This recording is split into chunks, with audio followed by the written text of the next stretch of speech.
The gaps in white knowledge were filled in with lies. We were told that poor people were lazy, that's why they're poor.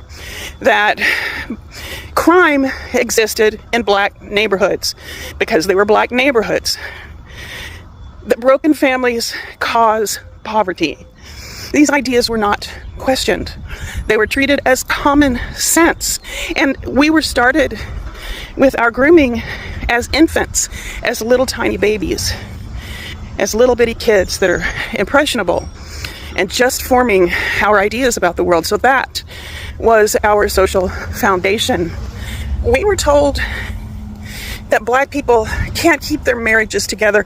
I was even told that the reason they couldn't keep their marriages together was because of how they were treated during slavery. So out of one side of their mouth, they'd say, wasn't that horrible that families were split up during slavery? But now that has just become part of who they are. Hi, and welcome back to another episode here on Nyambura'S. I hope wherever you are doing great. I'm doing great as well. Today we're going to be talking about how white people have also been colonized. What? They have been conditioned to think that how the world is operating is the right way. How they have been privileged is the right way. How other people are being discriminated upon is the right way of living. And apparently this is very normal even in purely white households, because these are things that are taught even at the dining table, or when kids go to play probably a game, or the parents are coming to watch their kids play a game, and after the game is done they make some kind of racial comments talking about how, oh, that girl was very aggressive, oh, that man should not have done all that and this, because they are not the same skin color as them. And this in turn grows into the kids' minds. And obviously this comes to change after they have grown up and probably intermingled with black people. I'd like to hear more about what white people have to say about this, because obviously this is best told by them because they experience whiteness in their own way, and then we'll come back and talk about it shortly. So see you. I was taught that the chiefs of the tribes in Africa sold their people into slavery. If it had not been that way, there would not have been any slaves anywhere in America for Robert E. Lee or anybody else to have owned. So don't blame Robert E. Lee. Maybe you should be after your ancestors. Communism slowly destroys a nation by removing all icons, such as Aunt Jemima space from Pancake Mix, Civil War statues, other things like historical school names. It says in the Bible, Jesus himself never condemned slavery. In fact, he said slaves have an obligation to obey their master. I heard a lot of racist things as I stood, because I think some of you good people thought I was one of you, but I'm not.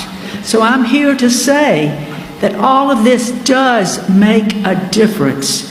You are speaking from your white culture and your white self. So the reason why, especially white people in more rural areas and just in general, cling to racism as like a fallback for their behaviors is because it is enforced through fear. Okay? When you are deconstructing, especially as someone who has only ever been around mostly white people, you start to learn very quickly just how bad the people around you are. And as you start to deconstruct it, and as you start to kind of get to the root cause of racism, you face the risk of being disowned and thrown out of your community that you do have. It is a fear tactic. It is the same thing that the Mormon church does to its missionaries. It's kind of like, oh, the outside world is scary. Go be this repulsive thing in the world, and you get like an appropriate reaction for saying heinous things and being this person, and it only reinforces that idea of racism inside of these people. And it's all due to the older generations.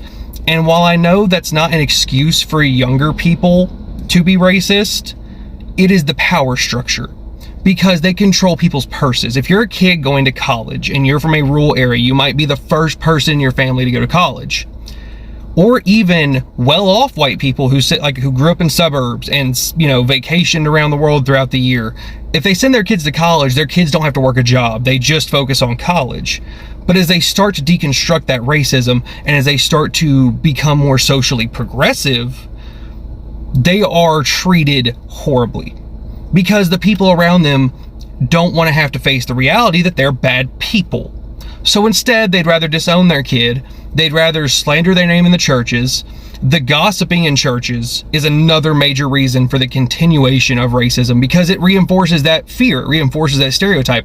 Oh, you're going against what these other people have done before you because it's wrong. But you're the person pointing out it's wrong, so it's your fault. And it's kind of this whole thing of, you either conform to the elders and the people around you, or you risk losing everything. And a lot of white people don't have a good support group because, look at our culture for the last fucking 80, 90 years of pushing into isolationism, pushing into, oh, if I stand against this, I risk losing everything. I might lose my family. I might lose my friends. And while to the world, it's like, you should lose those people because they're bad people. When you don't have a support system on the other side, makes life significantly harder just because you want to do the right thing. It's also an easy grift. It's an easy cop-out. Look at the woman who just raised over $700,000 because she called a black autistic kid the N-word. There is so much grift and money in racism, and the money itself is the problem, because now you're fighting not only the people around you, you're now also fighting the culture war against the money in racism, against people like Fox News, right-wing grifters. You risk having your face splattered on a website somewhere, and now you've got death threats from people because you just want people to be treated equally.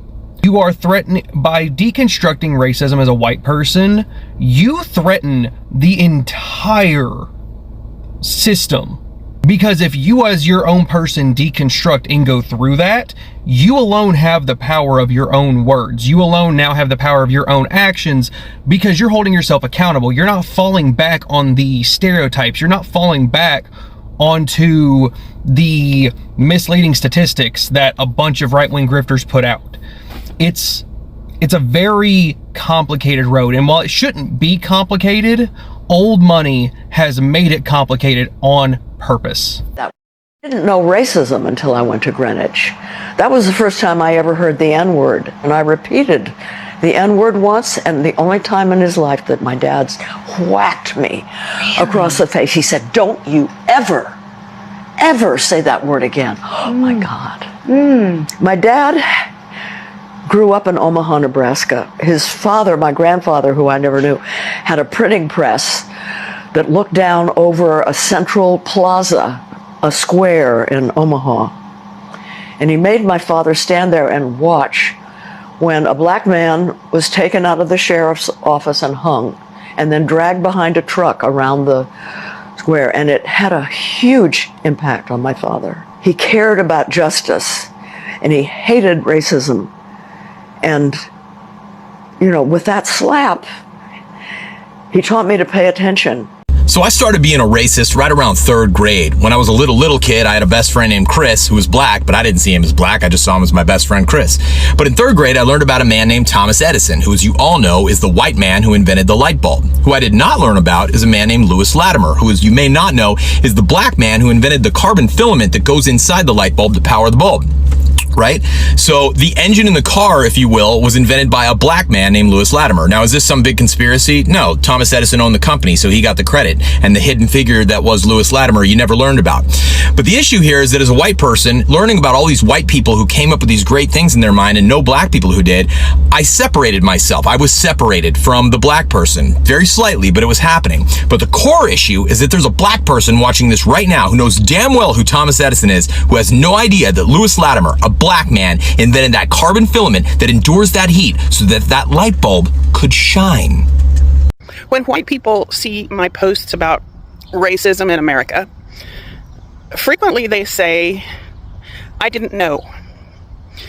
When black people see these comments, they say, We already know there is no way you didn't know. Don't pretend you didn't.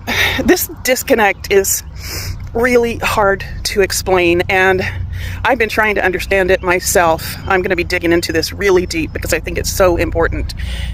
It's not that we're just oblivious white people. It's that we've been groomed to be oblivious white people. People point out that it's not like this stuff is locked in some vault somewhere. It's available. You can see it.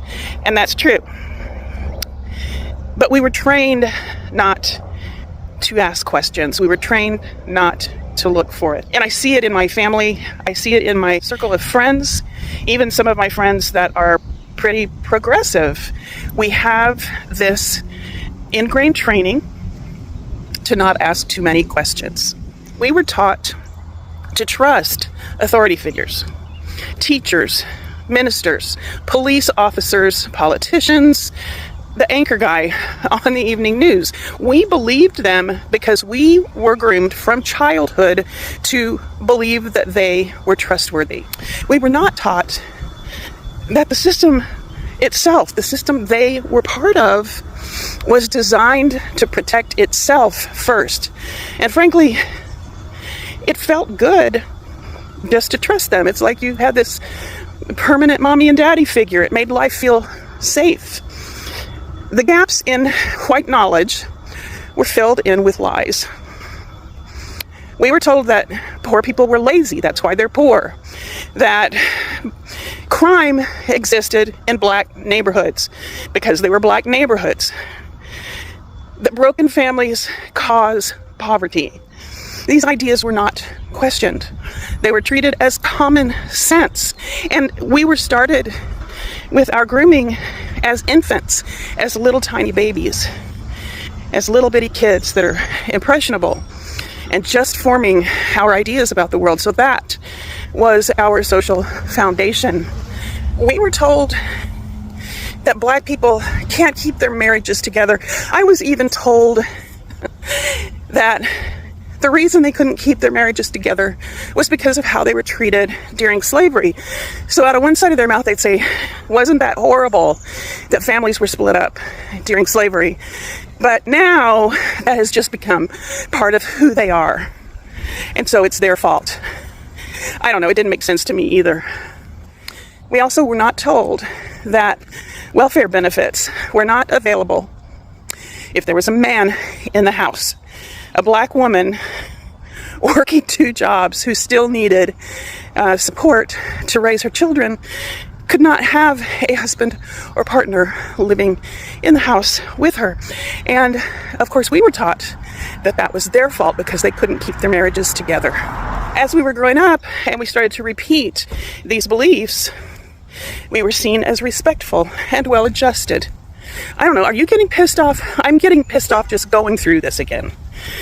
We were guided by the TV news and movies and TV shows to care when white people suffered and to disconnect from the pain of other people. We were taught to feel patriotic about our country without questioning whether they were being truthful with us about why we should feel such patriotism. When we asked those white authority figures that we were taught to trust, we were lied to. Now, when black people give us honest answers, we don't fully trust them.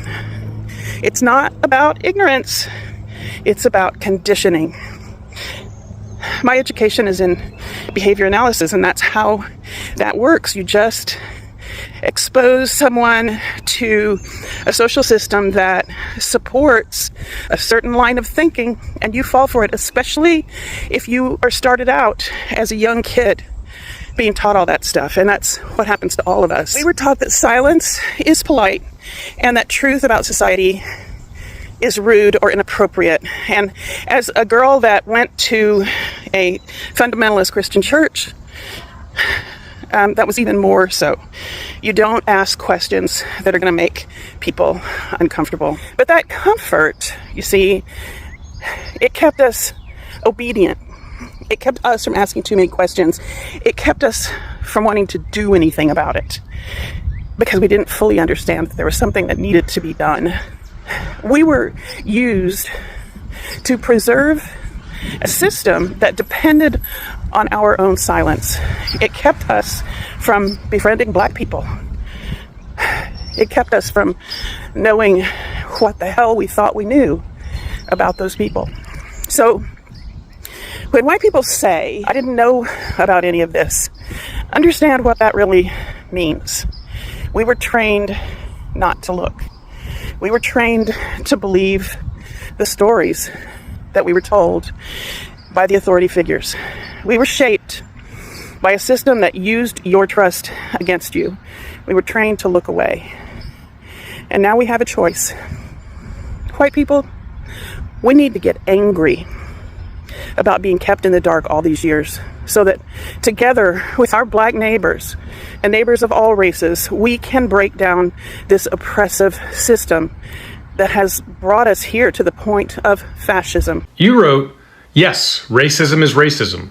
The same way people were racist against Italians when they came to this country, the same way people were racist against the Irish. This is one of the most common arguments you'll hear from white folks when you make the claim that black people cannot be racist. They will talk about how Italians and Irish people were discriminated against when they came to the United States. My friend, I have both Italian and Irish ancestry. I can tell you unequivocally that white people that were living in the United States when my ancestors came over here were not racist towards my ancestors. Now, were my ancestors discriminated against based on their ethnicity? Yes, absolutely. But they eventually assimilated into whiteness. They were able to sort of shed their Irishness and Italianness and become white, which is why I'm talking to you as a white man now and not an Italian or an Irish American. This is a luxury that black, brown, and indigenous people were not afforded. So no, white people were not racist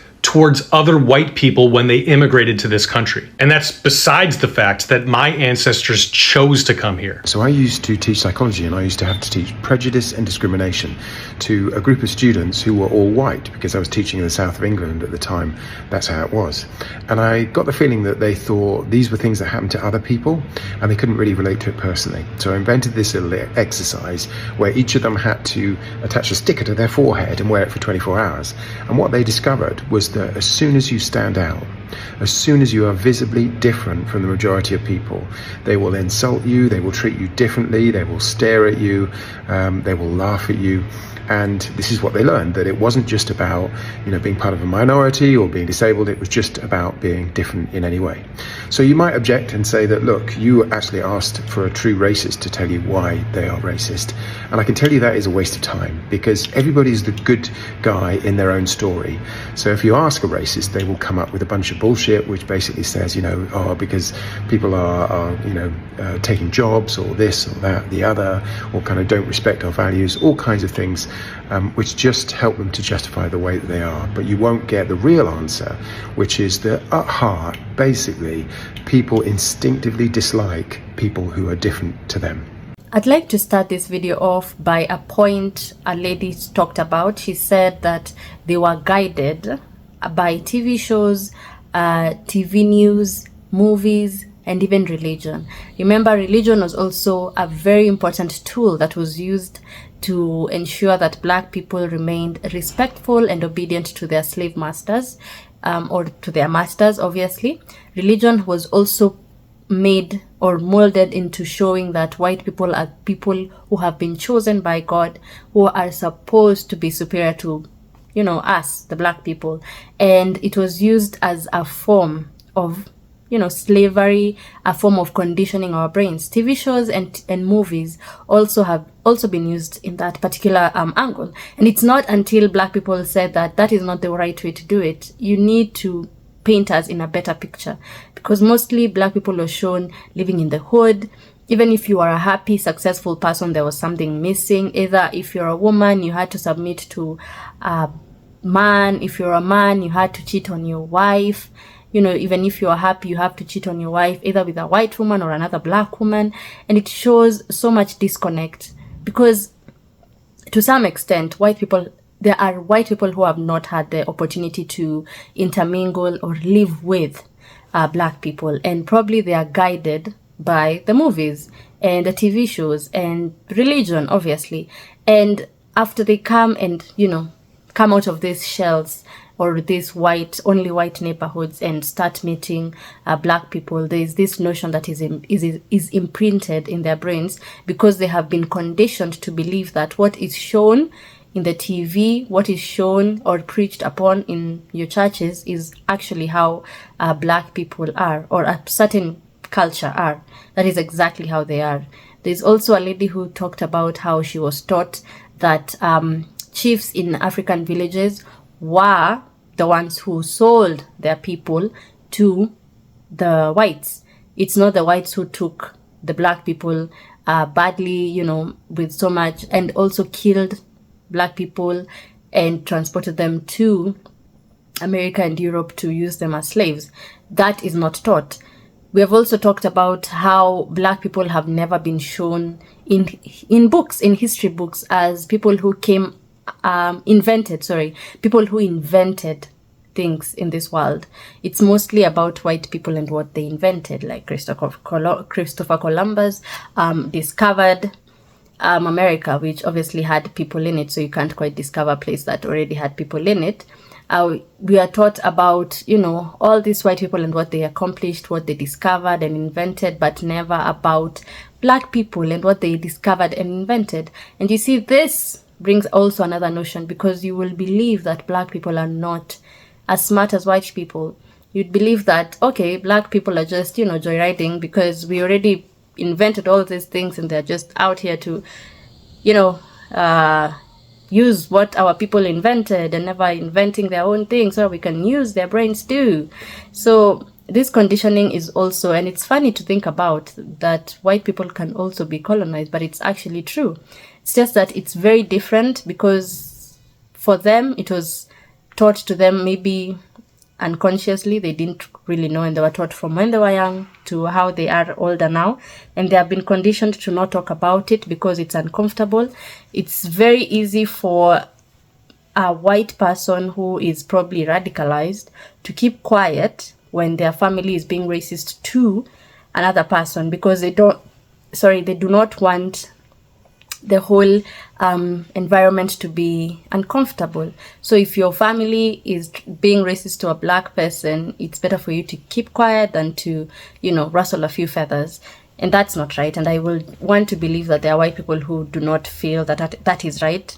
And I would want to believe that there are white people who would want to change this narrative and who would want to change this way of living. Because if you are enjoying the pain of someone, the suffering of someone, you're enjoying the benefits that another person could be enjoying, and the only reason they're not enjoying it is because they do not look the same as you, they do not share the same skin color as you, you have a problem, and you need to learn. You need to educate yourself, okay? You need to educate yourself and learn that not the way you were taught things is how you're supposed to live. The same way you were taught probably to be religious and follow a certain religion, and then when you're older, you choose to become Muslim. Probably you are Christian, you choose to become Muslim or Mormon or any other religion. The same way. Let's learn, let's identify, let's understand what our forefathers did, what they did to make us the way we are, and how we can overcome the things that they did to us. I hope you enjoyed today's video, and if you did, kindly consider subscribing, liking and sharing. I'd also like to hear what you have to say about this. Kindly do consider commenting. I'd like to interact with you in the comments as I hear your opinions, and I'll see you in the next video. Goodbye.